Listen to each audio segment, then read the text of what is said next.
Assalamualaikum warahmatullahi wabarakatuh. Pada pertemuan kali ini kita akan membahas biosinyal, khususnya yang berkaitan dengan perkembangan sel.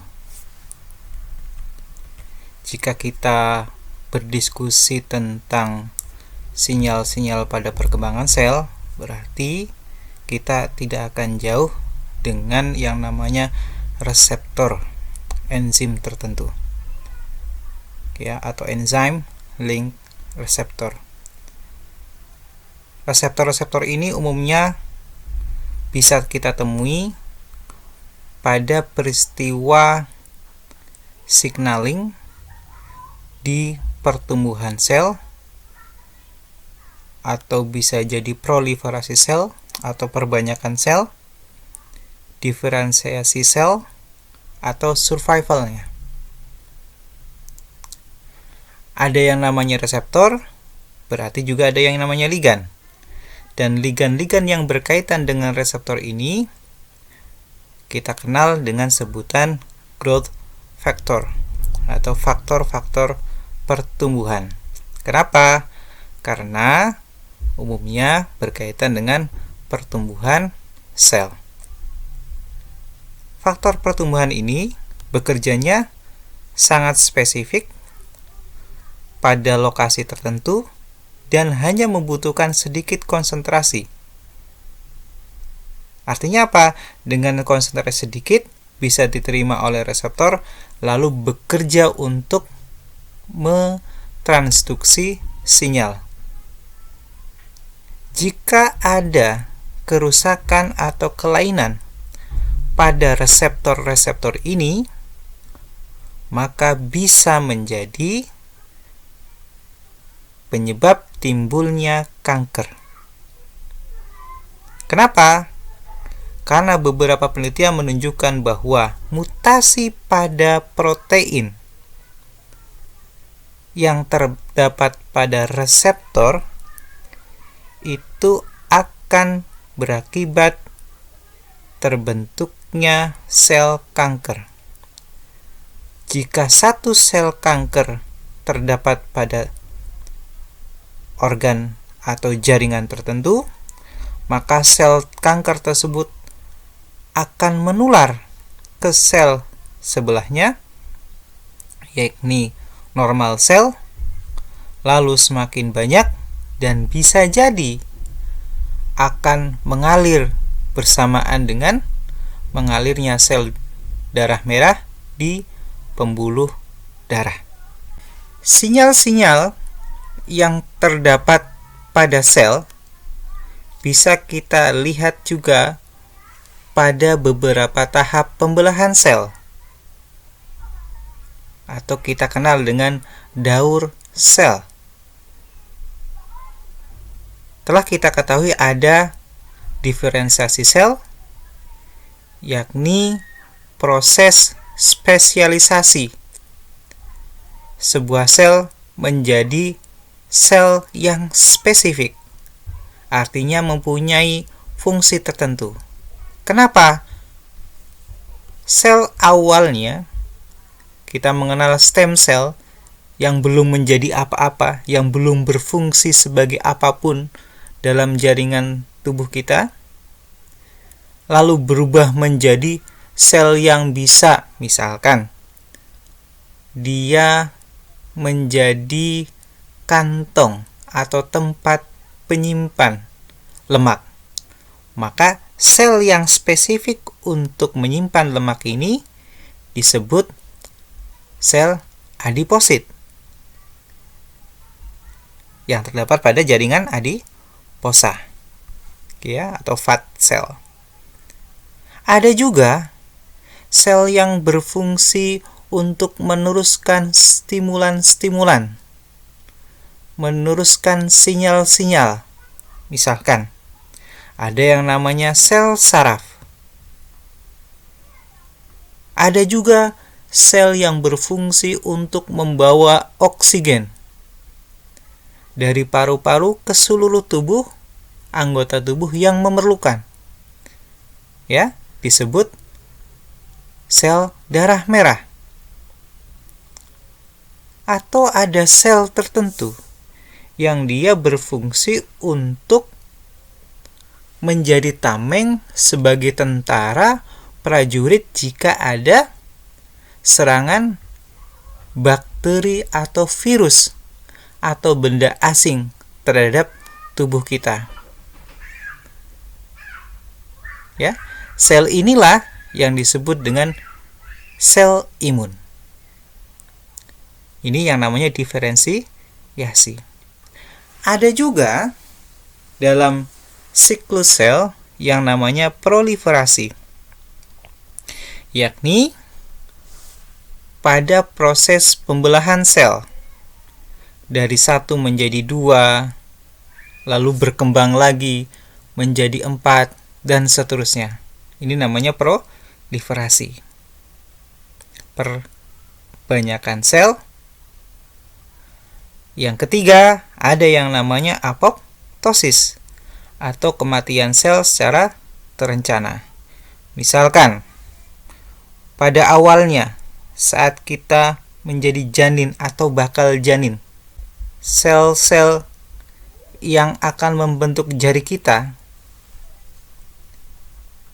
awalnya rapat seperti ini, tapi ada bagian sel, yakni di antara sela-sela jari itu yang dia tidak tumbuh, namun di sampingnya yang nanti menjadi jari-jari kita, dia tumbuh normal. Di sela-sela jari ini, selnya mati atau mengalami apoptosis, tapi di yang sini mengalami pertumbuhan yang normal. Begitu juga ketika organ-organ tubuh yang lain dibentuk. Ada yang dimatikan dan ada yang diteruskan. Telinga misalkan, bentuknya seperti itu, nggak tumbuh terus. Bayangin kalau tumbuh terus, nanti telinganya lebar, panjang. Tapi yang mendesain kita, yang menciptakan kita, sudah memprogramkan dalam DNA kita, hai sel telinga, kamu batas hidupnya itu sampai sekian. Artinya ketika durasi sekian lama, dia mati atau digantikan dengan sel yang lain. Sel yang mengalami apoptosis ada beberapa ciri. Pertama, bisa terjadi kondensasi inti. Atau bisa juga selnya rusak, ada cell shrinkage. Atau bisa juga membran selnya itu blebbing, jadi ada lekukan-lekukan, jadi nggak rata. Jadi sebenarnya membrannya rusak. Atau bisa juga DNA-nya terpotong-potong atau terfragmentasi, sehingga tidak bisa mengekspresikan sesuatu yang dibutuhkan oleh sel tersebut atau makhluk hidup tersebut secara keseluruhan.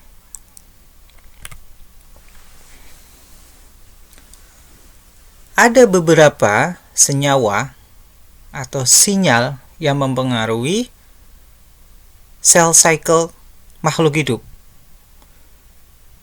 Misalkan ada yang diklasifikasikan sebagai hormon, contohnya melatonin pada kulit kita.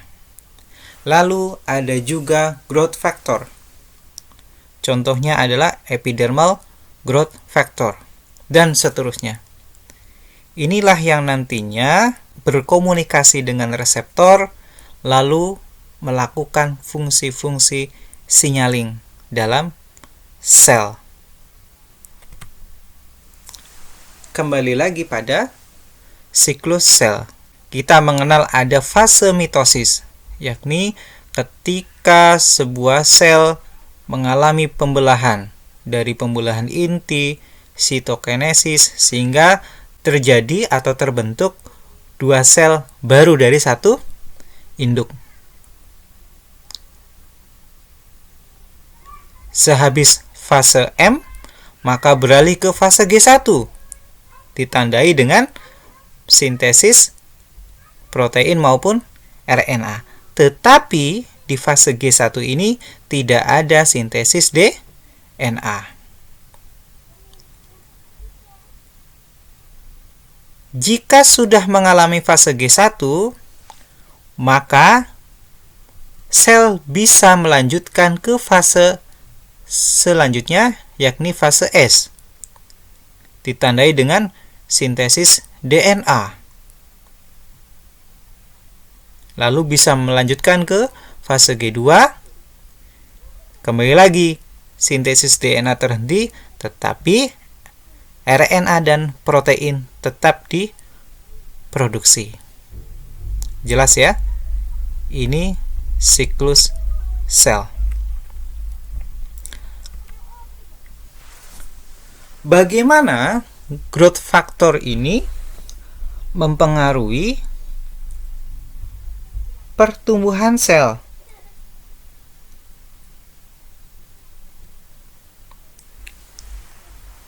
Growth factor bisa mempengaruhi pertumbuhan sel dengan 2 jalur. Pertama, mengaktifkan cyclin. Yang kedua, mengaktifkan transkripsi faktor yang kita sebut faktor elongasi, faktor E2F. Pembelahan sel oleh faktor pertumbuhan ternyata dipengaruhi juga oleh faktor eksternal. Misalkan, ya, ini penelitian di Cyanobacteria. Ternyata pembelahan sel juga dipengaruhi oleh seberapa ukuran sel tersebut. Ya, jadi berapa selnya sih, ukurannya seperti apa, kecil atau besar. Atau bisa juga disebabkan atau dipengaruhi oleh jam sirkadian.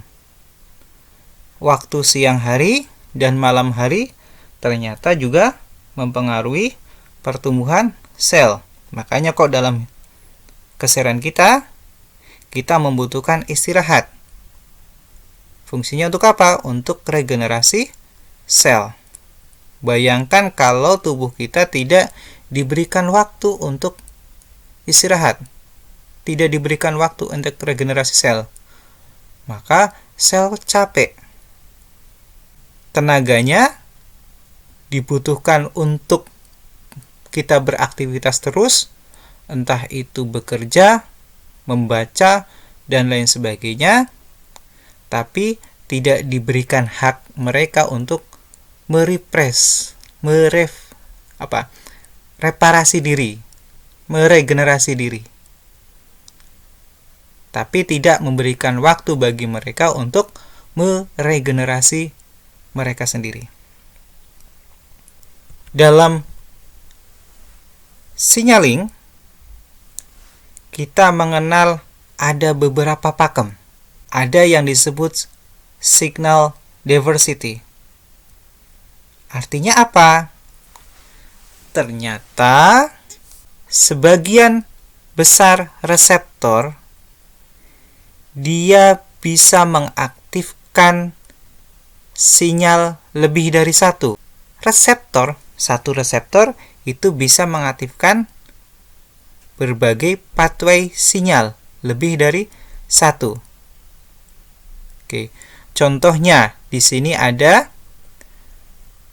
reseptor berupa G-protein couple receptor. Dia bisa mengaktifkan sinyal-sinyal untuk PKA dan bisa juga CAM kinase, bahkan bisa juga ke beberapa protein yang lain. Oke, padahal reseptornya cuma satu. Begitu juga di sini. Ya, tirosin kinase reseptor. Yang kedua berupa crosstalk. Ternyata banyak pathway signaling yang mereka bisa bekerja sama. Mereka ternyata bisa juga diatur oleh sinyal yang lain. Contohnya, sinyal-sinyal untuk PKC ternyata bisa juga dipengaruhi oleh sinyal-sinyal yang awalnya berfungsi untuk mengaktifkan CAM kinase.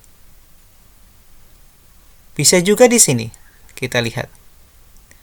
Oke ya, sinyal-sinyal yang mengaktifkan MAP kinase ternyata bisa juga crosstalk dengan sinyal-sinyal yang nanti mengaktifkan AKT kinase. Ini semacam cabang ya, yang bisa mempengaruhi protein target yang lainnya. Ada crosstalk. Lalu ada yang disebut redundancy. Jadi ketika banyak pathway diaktifasi oleh lebih dari satu reseptor, hal ini memungkinkan molekul-molekul yang berbeda memiliki efek yang sama. Misalkan nih, kalau ada demam itu kan gejala ya. Gejala suhu tubuh kita meningkat. Kenapa? Bisa jadi ada molekul yang dikeluarkan oleh bakteri, diterima oleh reseptor tubuh kita, lalu mengaktifkan sinyal dalam otak kita untuk meningkatkan suhu tubuh. Tapi bisa juga ada sinyal atau ada ligan yang dikeluarkan oleh virus dan virusnya masuk ke dalam tubuh kita, diterima oleh reseptor yang berbeda dengan tadi molekul reseptor yang menerima molekul dari bakteri, tapi sinyal yang dibentuk atau yang diaktifkan oleh reseptor yang menerima ligan dari virus ternyata mengaktifkan juga sinyal untuk mengaktifasi atau meningkatkan suhu tubuh. Oke ya, jadi molekul-molekul yang berbeda bisa jadi memiliki efek yang sama di dalam sel. Lalu yang keempat adanya signal amplification. Ya, artinya ada amplifikasi dari yang awalnya sinyalnya sedikit, tapi dalam sel ketika dia sudah bekerja, ya, misalkan mengaktifkan G protein di sini, mengaktifkan adenylyl siklase. Nah, ini teramplifikasi sinyalnya. Semakin ke sini semakin besar. Ini menimbulkan efek yang dramatis, jadi semakin besar.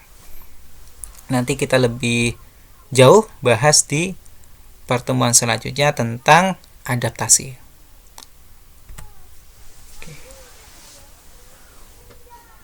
Pada cell cycle tadi,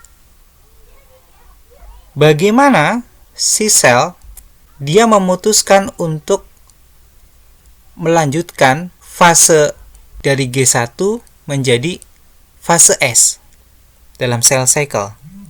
Caranya dengan checkpoint pada beberapa sinyal.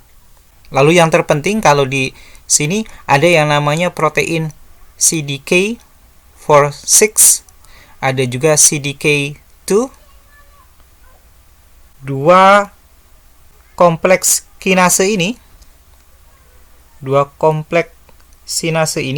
mereka bekerja sama untuk meregulasi retinoblastoma protein RB di sini.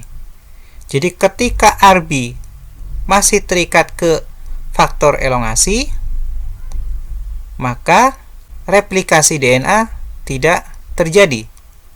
Tetapi ketika retinoblastoma protein ini dia terlepas dari faktor elongasi seperti ini, maka faktor elongasi ini bisa menyebabkan replikasi DNA. Oke ya, artinya masuk ke fase S.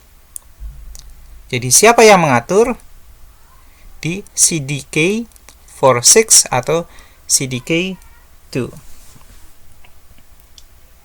Dan penelitian terkini menunjukkan bahwa kompleks CDK4/6 cyclin D ini ya menjadi target pengobatan untuk kanker.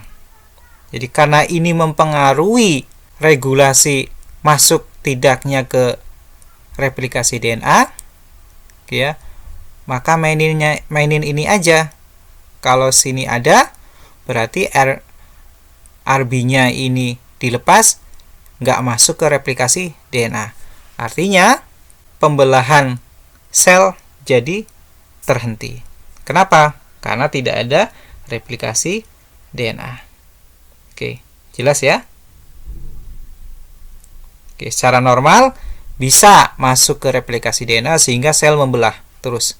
Jadi tumor proliferasi selnya terus berjalan. Tetapi ketika RB-nya ini masih terikat di sini, maka nggak jadi membelah. Kenapa? Karena tidak ada replikasi DNA. Lalu kita mengenal juga checkpoint apakah sel mau melanjutkan ke fase mitosis dari fase G2 atau tidak dengan mekanisme signaling yang seperti ini. Yang terpenting adalah ada yang namanya protein 53. Pada kasus kanker, kalau terjadi mutasi pada P53 ini, ternyata bisa menyebabkan proliferasinya menjadi-jadi. Jadi dia terus-menerus ke fase pembelahan, profase dan seterusnya di M fase. Oke ya. Jadi kalau ini termutasi, ya bukannya dia menghambat untuk stop ya dari fase G2 selesai ya, tapi karena dia termutasi ya diteruskan aja dari K2 masuk ke M fase. Jadi terus membelah di sini. Ya, tidak ada controlling dari dalam sel. Lalu yang ketiga, ya, selain tadi ada yang namanya diferensiasi sel, lalu ada yang namanya proliferasi sel, pembelahan sel, ada yang namanya apoptosis. Nah, sekarang kita belajar apa sih yang men-trigger terjadinya bunuh diri sel itu. Ternyata ada faktor luar berupa panas atau hyperosmolarity, misalkan kadar garamnya tinggi, atau sinar UV atau radiasi gamma, itu juga bisa mempengaruhi atau men-trigger apoptosis sel. Pada dasarnya apoptosis itu sebenarnya bagus untuk organisme tersebut. Ya, dan itu di-trigger oleh signal eksternal. Signal eksternal ini dia akan diterima oleh reseptor yang berada di plasma membran. Lalu terjadilah apoptosis.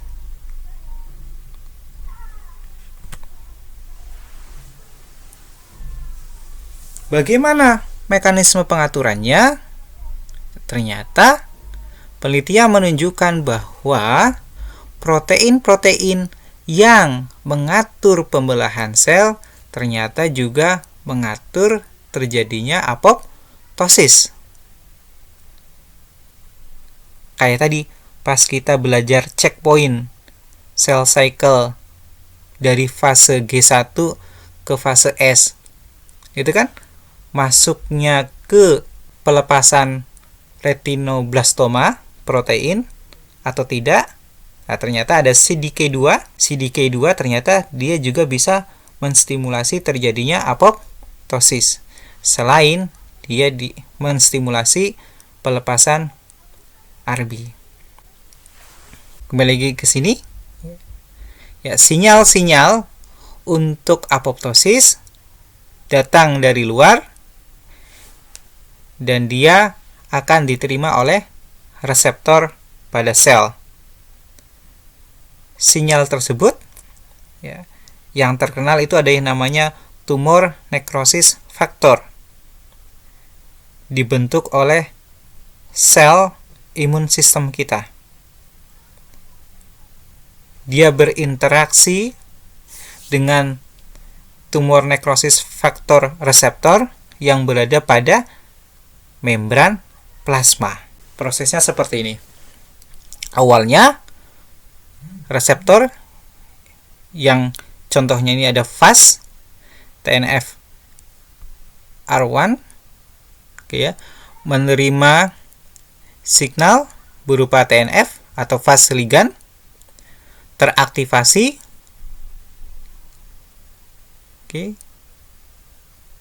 teraktivasi, lalu menyebabkan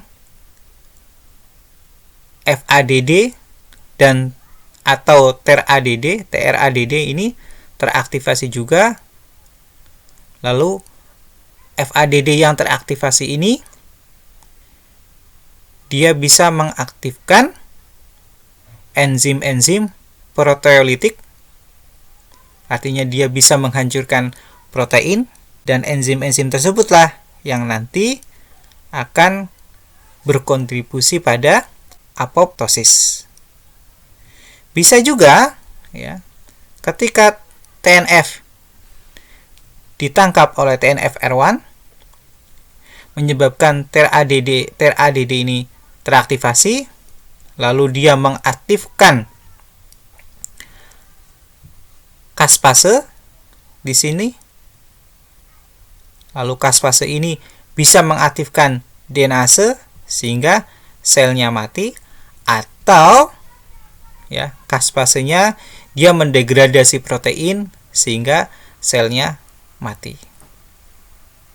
Jelas ya? Jadi intinya pada apoptosis ini ada yang namanya pengaktifan enzim-enzim proteolisis, dan ini menjadi primary factor ya pada apoptosis. Lalu di mitokondria, khususnya pada peristiwa yang terjadi di membran mitokondria, ada pembentukan oksigen radikal. Ini dibentuk dari reaksi antara enzim kompleks 1 dan enzim kompleks 3. Kalau ada radikal bebas, berarti kan mengancam hidup sel tersebut kan? Ternyata sel dalam tubuh kita ada mekanisme sendiri untuk mengatasi radikal bebas ini, yakni dengan mengeluarkan yang namanya glutathione, GSH. Ketika GSH-nya terbentuk, maka dia akan mendonasikan elektronnya, sehingga nanti akan mengkatalisis H2O2 menjadi H2O. H2O2 ini kan toksik ya. H2O2 ini toksik. Dari mana dia dibentuk? Dari tadi radikal bebas yang dihasilkan di sini. O2- ditangkap oleh H2, bantuan oleh enzim superoksida dismutase menjadi H2O2. Karena ini toksik, maka dikeluarkanlah reduced glutathione, GSH, mendonasikan elektronnya, tangkap, lalu membentuk H2O dan protein GSSG. Dan ini nanti akan bersinggungan couple reaction ya dengan NADPH. Tumor necrotic factor atau necrosis factor TNF ya. Tadi kan diterima oleh reseptor TNF R1 ya, lalu mengaktifasi TRADD ya. Dari TRADD bisa mengaktifkan IKK, lalu bisa masuk ke mengaktifkan NF-κB ya. Nanti ini survival pathway. Nah, bisa juga ya dari TRADD ini mengaktifkan FADD di sini, caspase 8-10 teraktivasi, masuklah ke jalur apoptosis. Ternyata TNF bisa menginduksi sel survival di sini, atau bisa juga mengaktifasi caspase 8-10 yang nantinya akan berperan pada jalur apoptosis sel. Di mitokondria terdapat regulasi atau mekanisme pengaturan apoptosis melibatkan ion channel Ca2+ ya di sini. Melibatkan juga ya, di sini ada reseptor DISC atau yang disebut apa nih? Ini semacam kompleks protein death inducing signal complex ya, DISC. Jadi kalau udah ada ligan, misalkan faktor TNF alfa diterima oleh reseptor DISC. Nah, DISC ini akan mengaktifkan caspase 8, bisa mengaktifkan caspase 3, lalu menginduksi apoptosis. Bisa juga caspase 8 ini masuk mengaktifasi BID, dari sini masuk ke mitokondria dengan proses yang ada, lalu dia mengaktifkan sitokrom C, lalu membentuk apoptosom. Dari apoptosom itu dia mengaktifkan caspase 9, caspase 3, 7, lalu menginduksi apoptosis. Itulah yang terjadi pada proses apoptosis sel. Pada developmental signaling, khususnya yang banyak risetnya itu pada sel ragi, telah ditemukan mekanisme akhir dari signaling di yeast atau sel ragi, yakni melibatkan protein efektor. Ya, jadi tahap akhir dari signaling sel di ragi itu melibatkan aktivasi protein efektor. Protein efektor ini dia akan menstimulasi respons seluler. Kita mengenal ada 3 hal yang mungkin terjadi ketika si protein efektor ini menstimulasi respons seluler. Yang pertama adalah ada perubahan pada ekspresi gennya. Yang kedua, ada pengaturan kembali pada sitoskeletonnya. Atau bisa juga yang ketiga, ya, terjadi perubahan metabolisme. Nah, perubahan metabolisme itu bisa juga akan mengakibatkan penghentian cell cycle. Ya, penghentian cell cycle. Kenapa? Karena ada yang namanya protein efektor. Sampai sini jelas ya? Oke. Kita lanjutkan. pada peristiwa mating feromon di yeast. Ternyata kan kita tidak mengetahui nih jenis kelaminnya yeast. Tapi si yeast juga bisa berkembang biak. Bisa hidup, bisa berkembang biak. Caranya dengan apa? Ternyata ada mekanisme unik, yakni ada pertukaran yang disebut mating factor. Jadi sel yeast yang satu dengan sel yeast yang lain, mereka punya mating factor yang berbeda. Ada mating factor A, ada mating factor alpha. Ketika berdekatan, mereka mengeluarkan sinyal-sinyal perasaan mereka. Yang sel alfa ini mengeluarkan alfa faktornya, diterima oleh reseptor di yeast cell A. Nah, yeast cell A ini mengeluarkan mating faktornya, diterima oleh si yeast cell alfa. Ya, saling memberi sinyal. Ya, jadi tidak bertepuk sebelah tangan. Yang satu ngeluarin sinyal, tapi yang satu diem atau cuma menerima, tapi tidak memberi. Keduanya saling memberi sinyal. Oke. Kalau sudah ada pertukaran mating factor, maka terjadilah mating. Mereka bisa bergabung, bersatu, ya.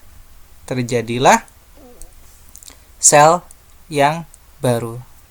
Ini plus feromon. Oke ya.